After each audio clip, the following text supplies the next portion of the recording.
Hello everyone. So you may be aware of the fact that my next book project is going to be a book on the NI function, right? And it's funny because I'm the more I think about this and the more my thinking evolves in relation to personality theory, the more I tend to become dissatisfied with this whole notion of a cognitive function. Perhaps I will return to this in a future video, but we'll call NI a function because that's what we understand and it works well for the purpose. So NI is a cognitive function and I want to focus my next work on NI. So unsurprisingly, I've been producing more and more videos that zero in on this particular and most intriguing and ceaselessly interesting function, okay? And today is no exception. I will continue to reflect on the NI function and sincerely hope this will continue to be of interest so long as new insights emerge. Now, particularly in this video, I want to sort of dig deeper into this notion of adaptation, right? If you have read my latest book on the INFJ, The Infinite Soul, INFJ Life in the Modern World, which I recommend you check out at the link below, you will know that one of the main arguments of the book is that the good life for an INFJ, in fact for an NI dominant in general, this would apply also to INTJs, of course in slightly different ways, but it would still apply to them broadly speaking. The good life being what ultimately we all want, okay?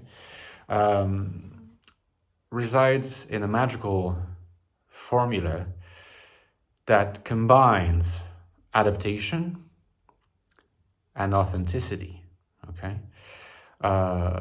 Because if you're not authentic, you're not yourself, and that causes diseases of the soul that should really not be ignored and are very common nowadays. If you're not adapted, you're going to experience social exclusion, a social sense of failure, of not being integrated, of not moving forward, and that is equally bad for you. So being able to combine adaptation and authenticity is a goal for everyone, INFJ and non-INFJ alike. But there will be, of course, a very particular specific spin on this from an INFJ perspective, which is what my book, The Infinite Soul, looks at. Now, the claim that I make in the book, in addition to what I just said, is that I think that this very challenge of combining authenticity and adaptation is particularly acute in the case of INFJs. And this brings us back to this notion of the NI function. Okay, the NI function in the life of the INFJ. Now, what we should understand is that there's something very weird about the NI function. And what's weird about the NI function is that the NI function in a dominant slot, in a dominant position, gives a world, makes you experience yourself internally, according to a logic, according to patterns that are very different from those of external reality. External reality has rigorous forms, is what I like to call regimented forms, rule, norms, and so forth. And of course, when I talk about external reality, I'm not just talking about the physical world, I'm talking about the social world as embedded in the physical environment, okay? So there's obviously an element of social construction of how we experience reality. So that's would be our external theater, if you like. But our internal theater is not like that. Our internal theater is much more, I like to call it, oceanic. It has its own rhythm. It doesn't like structure too much.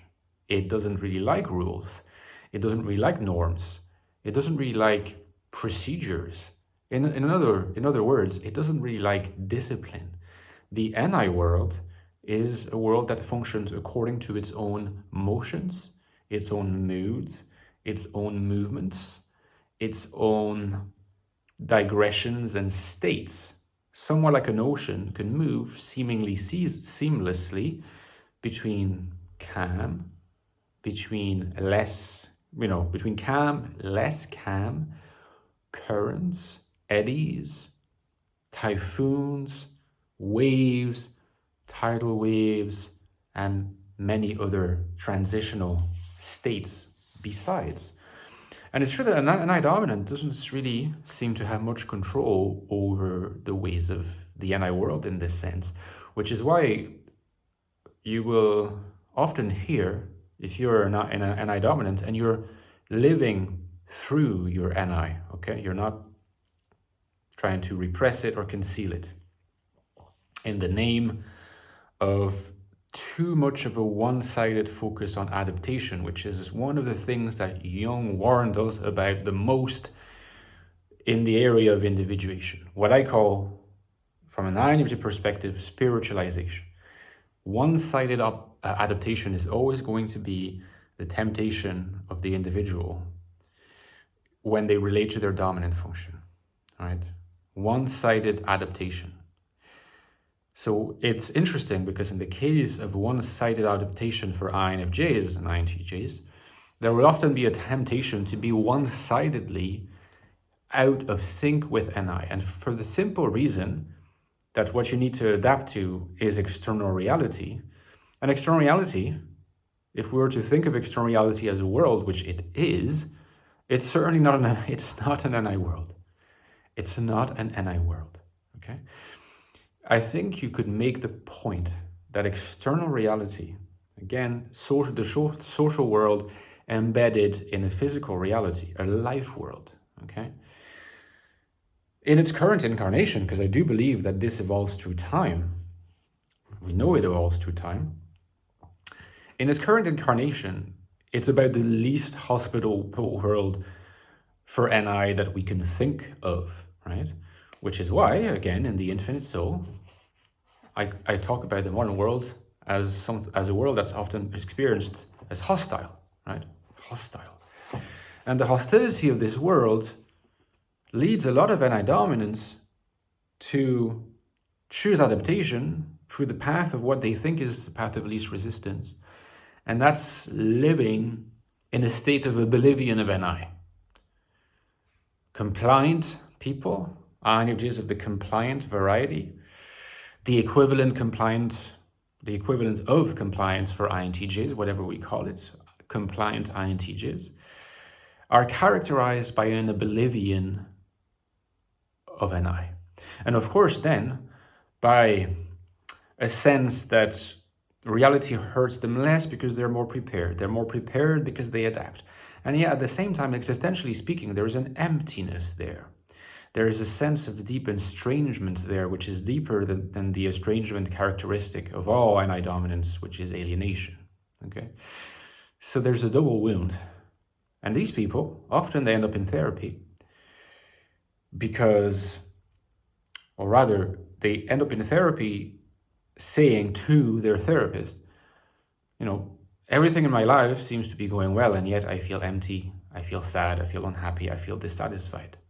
You can really give an NI gloss on this, you know, the oblivion of NI and all the multitudinous ways in which we can put ourselves in this state of oblivion. NI, in the current state of the world today, is a function that is very, very difficult to trust. And if you're an NI dominant, what this means is that self-doubt is the almost inevitable consequence, and this is why self-doubt is so common among NI dominants, okay? I will continue in the next video talking about this whole question of NI and adaptation. So hopefully see you there tomorrow, guys. Don't forget, I've written another book on the INFJ called The Ecstatic Soul, a new look at the INFJ personality. No book goes deeper in terms of analyzing the INFJ mind, so check it out at the link below and get it. It's the prequel to The Infinite Soul. And as usual, guys, if you'd like to support me, I very much depend on your kind support. Could not do it without you. The lifeblood of my channel is your kind donations to my channel. So please check my Patreon. You get some really cool perks like access to a Discord server, bonus videos every 2-3 weeks, and other things. Hopefully see you there. I'm grateful to you guys and talk to you soon. Bye-bye.